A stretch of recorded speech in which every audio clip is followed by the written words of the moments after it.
What is the situation? Do you have enough money to fund University of Johannesburg and these needy students, as we understand it? Dashan, the problem is quite complex. There are 23 universities in the country, and students at all 23 universities require financial aid.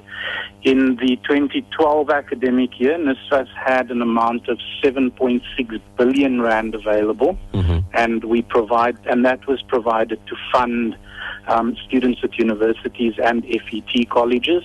About 5.5 billion rand of that amount actually went to university students.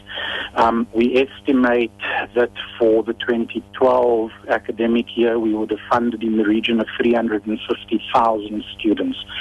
The reality is that the number of students we are able to fund is significantly less than the number of students who need financial aid out there. Well, what's your budget this year, Mr. Johnston? Well, we are still in the 2012-13 financial year. We expect that the funding will increase from the 7.6 billion rand, but we will only know that when the Minister of Finance tables the budget in Parliament in the middle of February. Well, what do you think your shortfall is going to be? How many students are you not going to be able to fund?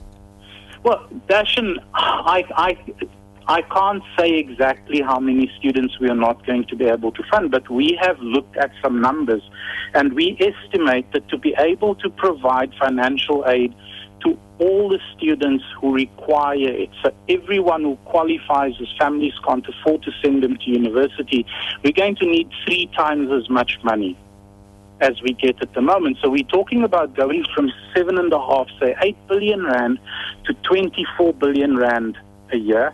That money's got to come from somewhere. It comes from the fiscus. The problem with dealing with one university at a time is that it's a piecemeal approach.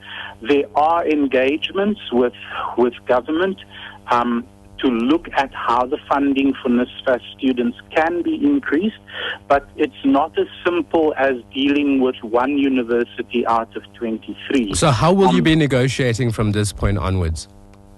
Well, the universities have been asked to direct their additional funding requirements to NSFAS. NSFAS will collate all of that information, and the Department of Higher Education and Training will then engage with us and will engage with the collective of the 23 universities on the full picture.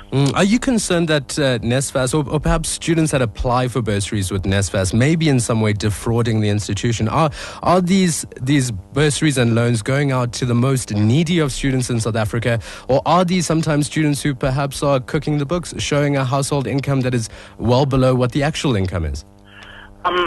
Dashan, that might be possible.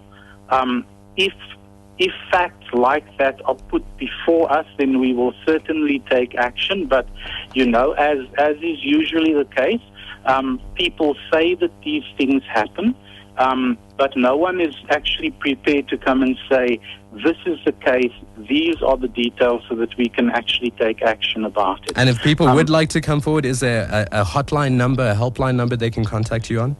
I mean, they can send it to ethics@nsfas.org.za. So there's an ethics line, and that information can be sent anonymously, and we will follow up on it. And where we do confirm cases of fraud, I can assure you that action will be taken.